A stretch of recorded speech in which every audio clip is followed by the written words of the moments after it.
Welcome back guys. स्वागत है आपका एक बार फिर से सत्यम ट्री क्लासेस में। दोस्तों, आज अपन मैथ्स का एक नया चैप्टर स्टार्ट करेंगे जिसे हम मैथ्स की भाषा में लाभ और हानि बोलते हैं, प्रॉफिट एंड लॉस बोलते हैं।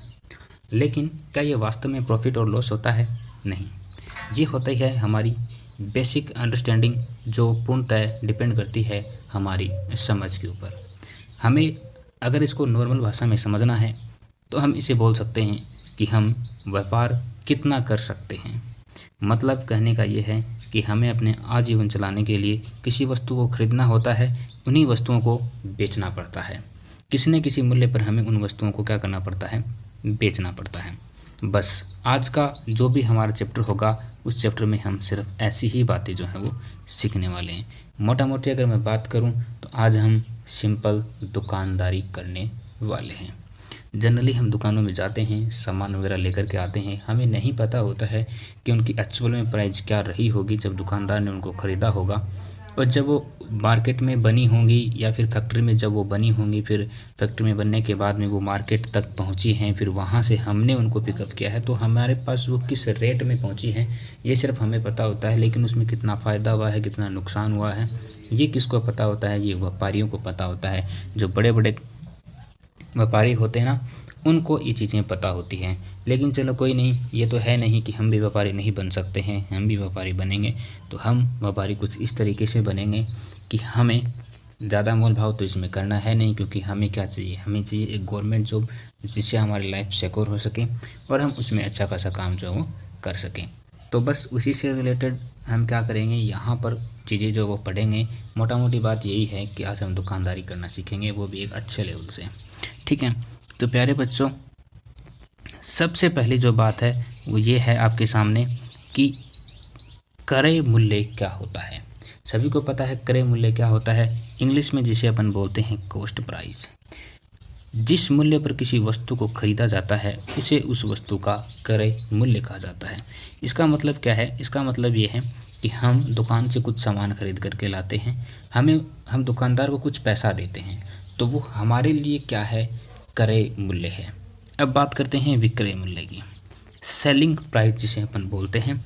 यहाँ पे मैं एक चीज़ और इंक्लूड करूँगा, कॉस्ट प्राइस के लिए मैं हमेशा CP यूज में लूँगा और सेलिंग प्राइस के लिए SP यूज में लूँगा।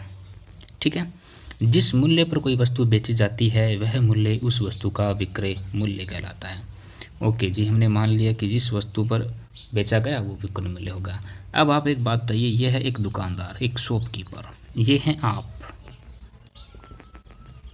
ठीक है, ये दुकानदार है, यहाँ पर इसके पास बहुत सारा सामान पड़ा हुआ है दुकान के अंदर। आप इसके पास कुछ सामान लेने के लिए जाते हैं, आप बाई हैंड इसे कुछ पैसे देते हैं। ठीक है, तो आपके लिए ये जो पैसा है ये होगा कॉस्ट प्राइस। इस दुकानदार के लिए ये वाला पैसा होगा जो आप उसे देते हैं सेलिंग प्राइस, मतलब विक्रय मूल्य। कहने का मेरा साफ साफ मतलब ये है कि जैसे आपने कोई वस्तु खरीदी 100 रुपये में, तो आपके लिए ये जो 100 रुपये हैं ये क्या है? उस वस्तु की कीमत, यानी कि उस वस्तु का क्रय मूल्य। लेकिन जिस दुकानदार ने आपको दिया है उसके लिए यही 100 रुपये क्या है? विक्रय मूल्य, यानी कि उसने उस वस्तु को बेचा है।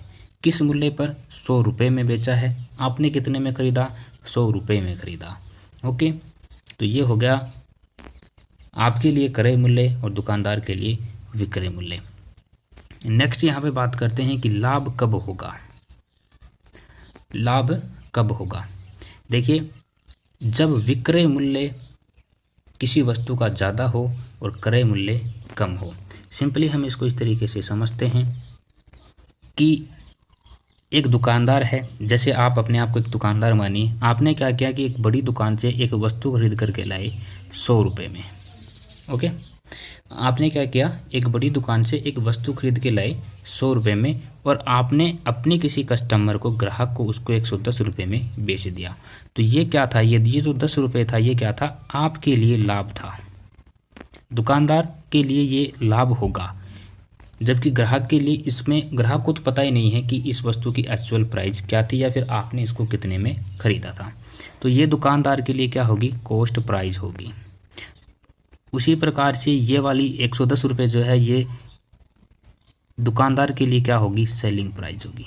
आपके लिए क्या होगी? एक कॉस्ट प्राइस होगी, लेकिन इस पर लाभ कितने का हुआ, 10 रुपये का हुआ। ठीक है, तो लिए हुआ लाभ कब, जब विक्रय मूल्य ज़्यादा हो और क्रय मूल्य कम हो, सिंपल। उसी प्रकार हानि कब होगी, जैसे आपने किसी आर्टिकल को, किसी वस्तु को 100 रुपये में खरीद करके उसको 90 रुपये में बेचा दिया, इसका मतलब आपको क्या हो रहा है, 10 रुपये का लॉस हो रहा है। देखिए, ज़रूरी नहीं है कि आपको हर बार प्रॉफिट हो, कभी कभी क्या होता है कि सीज़न आती है किसी वस्तु की, हमेशा तो सीज़न नहीं रह सकती, सीजन टू सीजन कुछ चीज़ें बिकती हैं। ठीक है, तो आपने उस वस्तु को खरीद करके तो आप उसको 100 रुपये में लेके आ गए, लेकिन कारणवश उस वस्तु में थोड़ी तकनीकी मिस्टेक हो गई हो या फिर कोई अन्य रीज़न हो गया और वो वस्तु आपको 90 रुपये में बेचनी पड़ी, तो यानी कि आपको क्या हुआ, उस वस्तु पर 10 रुपये का लॉस हुआ। तो ये हुई आपके लिए हानि। ग्राहक से इसका कोई लेना देना नहीं है, ग्राहक को सिर्फ अपनी वस्तु से मतलब है। जैसे अभी हाल फिलहाल में लॉकडाउन चल रहा था, आपको यकीन नहीं होगा 5 रुपये की वस्तु 30 से 35 रुपये में नॉर्मल मार्केट की मिल रही थी। हालांकि गैर कानूनी था, जब इसकी शिकायत हुई तो इस पर एक्शन भी लिया गया, लेकिन ये दुकानदार वालों ने काफ़ी जो है इसमें लूट मचाई है। ठीक है, चलो कोई बात नहीं। तो हमने ये समझा कि यहाँ पर लाभ क्या होगा और हानि जो है वो क्या होगी। अब यहाँ पर नोट करने लायक एक बात यह है, इसको आप नोट कर लेना कि लाभ अथवा हानि सदैव क्रय मूल्य यानी कि कॉस्ट प्राइस पर ही निकाले जाते हैं। हानि, लाभ अथवा हानि, ठीक है, ये हमेशा क्या निकाले जाते हैं, क्रय मूल्य पर निकाले जाते हैं। अगर यहाँ पर बात प्रतिशत की होती कि लाभ अथवा हानि प्रतिशत, तो वो भी क्या होगा, हमेशा क्रय मूल्य पर ही निकाला जाएगा, याद रहेगा। तो बढ़ते हैं एक छोटे से सवाल की तरफ और देखते हैं कि भाई आपकी नॉलेज अब कहाँ तक पहुँच चुकी है। तो आपका पहला सवाल है आपकी स्क्रीन के ऊपर, आप देखिए पहला सवाल कहता है कि एक साइकिल को 1960 रुपये में खरीद करके 1862 रुपये में बेच दिया गया, तो बताइए कि कितने प्रतिशत लाभ अथवा हानि होगी। यहाँ पे आप एक वर्ड को नोट करेंगे, प्रतिशत को। अब देखिए प्यारे बच्चों, यहाँ पर आप देख पा रहे हैं ये खरीद मूल्य को अपन क्या बोलते हैं, कॉस्ट प्राइस। बेचा गया मूल्य क्या होती है, सेलिंग प्राइस होती है। ठीक है, अब आप एक चीज़ यहाँ पे देखते ही बता दोगे कि मैंने किसी वस्तु को 1960 रुपये में खरीदा और 1862 रुपये में बेच दिया, तो साफ सी बात है कि मुझे हानि हो रही है। 101% मुझे क्या हो रही है, हानि हो रही है। तो यहाँ पर इस वस्तु का जो क्रय मूल्य है यानी कि कॉस्ट प्राइस जो है वो क्या है, 1960 रुपये और विक्रय मूल्य है 1862 रुपये। तो आपने देखा होगा, मैंने आपको बताया था अभी कि हानि कब होती है, जब कॉस्ट प्राइस में से सेलिंग प्राइस को सब्सट्रैक्ट कर दिया जाता है, घटा दिया जाता है, तब हमें हानि होती है। कहने का मतलब जब कॉस्ट प्राइस ज़्यादा होती है और सेलिंग प्राइस कम होती है तो हमें हानि हुई होती है। यहाँ पे कॉस्ट प्राइस है हमारी 1960 रुपये, सेलिंग प्राइस यानी कि जिस वस्तु मूल्य पर अपनी वस्तु को बेचा वो है 1862 रुपये, यानी कि हमने उस वस्तु को कितने रुपए कम में बेचा, 98 रुपये कम में उस वस्तु को हमने बेचा। आपको मैंने एक बात नोट करवाई थी, क्या बात नोट करवाई थी कि लाभ और हानि प्रतिशत हमेशा क्रय मूल्य पर निकाले जाते हैं। तो यहाँ पर आप देखेंगे कि हमें कितने रुपए का हानि हुआ, 98 रुपये का हुआ। किस पर हुआ, इस 1960 रुपये पर हुआ। तो यहाँ पर अगर मैं अब इसको प्रतिशत में बदलने की कोशिश करता हूँ तो ये हो जाएगा प्रतिशत में। यहाँ से इसको सब ऐड करेंगे, ये कटेगा इससे 2 टाइम्स 2 5 4 10, यानी कि मुझे मोटा मोटी 5% की हानि हुई जब मैंने उस वस्तु को 1960 रुपये में बेचा तब। अब यहाँ पे एक चीज़ और देखने लायक है, अगर मैं आपसे यहाँ पर ये पूछूं कि कितने रुपए की हानि हुई, तो आप मुझे क्या बताओगे कि यहाँ पर तो सर जी 98 रुपये की हानि हुई है। ओके, बढ़ते हैं इसी तरीके से एक नेक्स्ट सवाल की तरफ। आज अपन बिल्कुल हलवा टाइप क्वेश्चन हैं वो करेंगे, जिससे आपकी जो बेसिक नॉलेज है वो काफ़ी ज़्यादा इम्प्रूव हो जाए। कहा गया है कि राम ने एक खिलौना 700 रुपये में ख़रीदा और उसने उसे 1000 रुपये में बेच दिया, तो बताओ उसे कितने प्रतिशत का लाभ अथवा लाभ हुआ। अब यहाँ पे देख पा रहे होंगे कि मैंने किसी वस्तु को 700 रुपये में खरीद करके 1000 रुपये में बेचा, इसका मतलब जाहिर सी बात है कि मुझे लाभ हुआ है ना। इसको आप इस तरीके से समझिए कि ये जैसे कोई बड़ी दुकान थी, राम यहाँ पे गया, उसने 700 रुपये का एक खिलौना खरीदा, और एक यहाँ पे एक बड़ा सा मेला लगा हुआ है, मेले में दुकानें लगती हैं छोटी छोटी, है ना। इन्हीं में से राम की एक दुकान थी, 700 रुपये में वो उस खिलौने को खरीद करके लाता है और मेले में उसको 1000 रुपये में बेच देता है। 700 रुपये में खरीद करके लाया और 1000 रुपये में बेच दिया, तो उसने कितने रुपए कमाया? 300 रुपये कमाया। ये क्या थी? उसकी मजदूरी। भाई 700 रुपये उसने खर्च किए थे, तो 700 रुपये तो दुकान वाले के हिसाब से पूरे हो गए। 1000 रुपये में बेचा तो यानी उसने 300 रुपये कमा लिए। तो ये क्या था? उसका लाभ था। जो उसने कमाया वो क्या था? उसका लाभ था। तो अगर बात करें कि कितने रुपए का लाभ हुआ, तो 300 रुपये का लाभ हुआ। इसी को अगर प्रतिशत में बदलना है तो लाभ अथवा हानि प्रतिशत हमेशा क्रय मूल्य पर निकाला जाता है। क्रय मूल्य जिस पर खरीदा गया यानी कि 700 रुपये, प्रतिशतता की यहाँ पे बात करें तो 100 से मल्टीप्लाई कर देते हैं। 2 से 2, 300/7 का मतलब होता है 426/7% प्रॉफिट। ठीक है, ये वाला जो साइन चिन्ह है आप इसको प्रॉफिट के लिए यूज में ले सकते हैं। इस तरीके से साइन चीज़ को आप हानि के लिए यूज में ले सकते हैं। बढ़ते हैं एक ऐसे ही नेक्स्ट सवाल की तरफ। बहुत ही अच्छा सवाल। कहा गया है कि आदित्य ने एक गाय 8,580 रुपये में बेच करके 4% का लाभ कमाया। तो बताओ कि उसने वो गाय कितने रुपए में खरीदी थी। सिंपल सी बात है, मुझे नहीं पता कि उसने गाय कितने में खरीदी थी। अब यहाँ पर जैसे आप दुकान में कोई सामान लेने के लिए गए, ये बड़ी दुकान थी, आप क्या करते हैं, इस पर सामान लेने के लिए जाते हैं और आप उस सामान को 8,580 रुपये में ले आए। तो आपके लिए ये क्या है? कॉस्ट प्राइस है। दुकानदार के लिए ये क्या है? सेलिंग प्राइस है। लेकिन हुआ क्या कि एक तीसरा बंदा आता है, उसने ये कहा, किसी अन्य पर्सन से कहा कि आदित्य ने, ये दुकान किसकी थी? आदित्य की थी। ये कहा कि आदित्य ने 8,580 रुपये में किसी वस्तु को, यानी यहाँ पे तो गाय है, चलो ठीक है, गाय खरीदी उसने और इसको खरीद करके क्या किया, इसको दुकान नहीं मानेंगे, इसको डेयरी मानेंगे फिर, है ना। गाय की बात होगी तो डेयरी मान लेते हैं। 8,580 रुपये में बेच करके उसने 4% का लाभ कमाया है। सिंपल। तो 4% का लाभ कमाया, इसका मतलब क्या है कि उसने 8,580 रुपये से कम में उस गाय को खरीदा था। भाई लाभ कमा रहा, तो इसका मतलब क्या है? इससे कम में खरीदा होगा। तो कितने में खरीदा वो हमें नहीं पता। उसके लिए हमने माना कि आदित्य ने उस गाय को X रुपये में खरीदा और उस पर 4% का लाभ कमाया। तो जैसे ही 4% लाभ की बात होती है तो 100 में उसको ऐड कर दिया जाता है, और हानि की बात होती है तो उसको 100 में से घटा दिया जाता है। प्रतिशत को हटाने के लिए 100 से डिवाइड करते हैं, इज इक्वल टू 8,580 रुपये।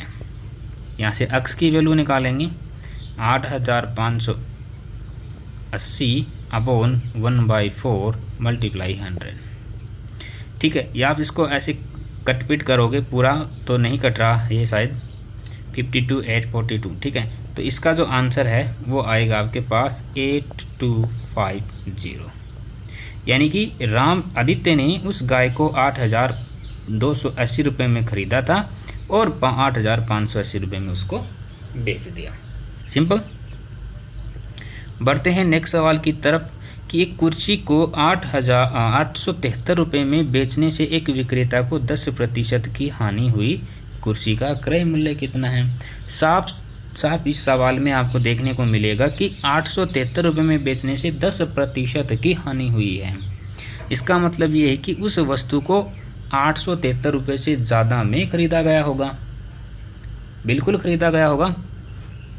आप इसको इस तरीके से समझिए, मैं आपको ये बोलता हूँ कि आपने किसी वस्तु को 100 रुपये में बेचा, ठीक है, लेकिन जैसे ही आप इसको बेचते हैं तो ये आपके लिए 10% की हानि है। इसका मतलब आपने क्या किया होगा, इस वस्तु को ज़्यादा रुपये में खरीदा होगा। ये यहाँ पे एग्जैक्ट वैल्यू नहीं है, मतलब आपने 100 रुपये से ज़्यादा में उस वस्तु को खरीदा था। इसलिए आपने जब उसको 100 रुपये में बेचा तो आपको हानि उठानी पड़ी।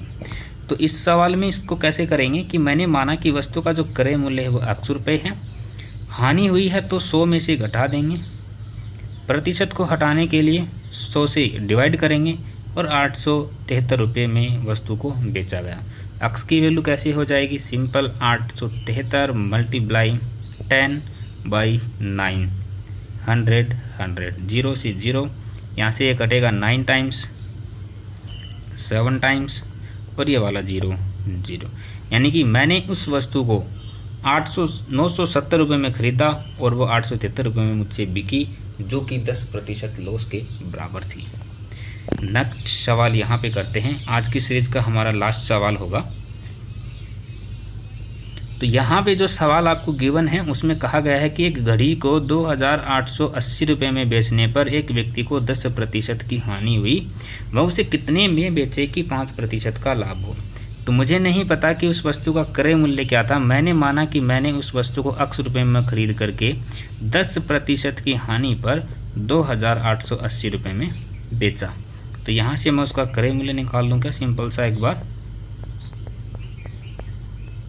ये लीजिए, मैंने निकाला उसका क्रय मूल्य 9 तियाँ 27, 9 दूनी 18, यानी मैंने उस वस्तु को 3200 रुपये में ख़रीदा था। अब मुझे चाहिए इस 3200 रुपये में ख़रीदने के बाद में 5% का लाभ। तो ये लीजिए सर 5% का लाभ 105/100, यहाँ से आप इसको कट कर दो, आपके पास वैल्यू आई 105 × 32।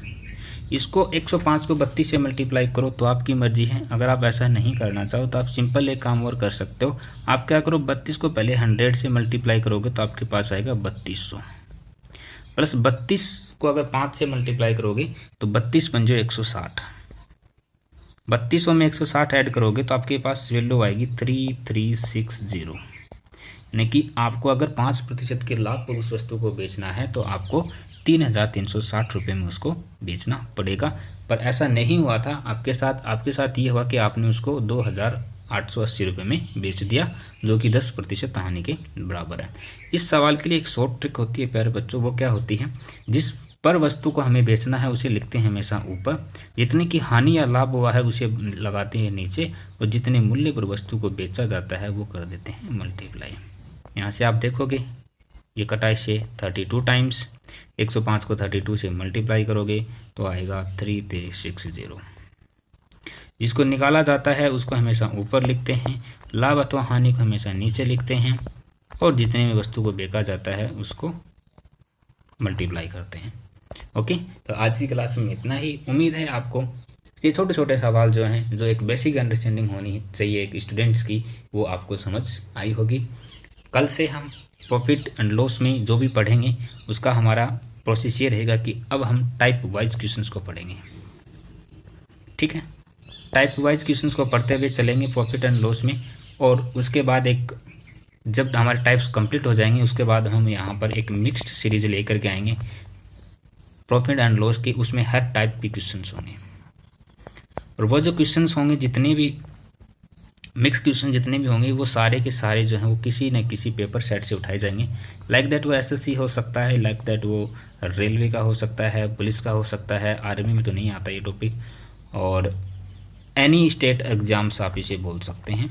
तो वहाँ से अपन क्या करेंगे, इस क्वेश्चन को उठाएंगे। मिक्स्ड सीरीज जब यहाँ पे स्टार्ट होगी, पहले टाइप वाइज पढ़ेंगे सारे के सारे क्वेश्चन, उसके बाद में मिक्स क्वेश्चन करेंगे। ओके प्यारे बच्चों, तो आज के लिए इतना ही। Thank you so much. हंसते रहिए, मुस्कुराते रहिए, अपना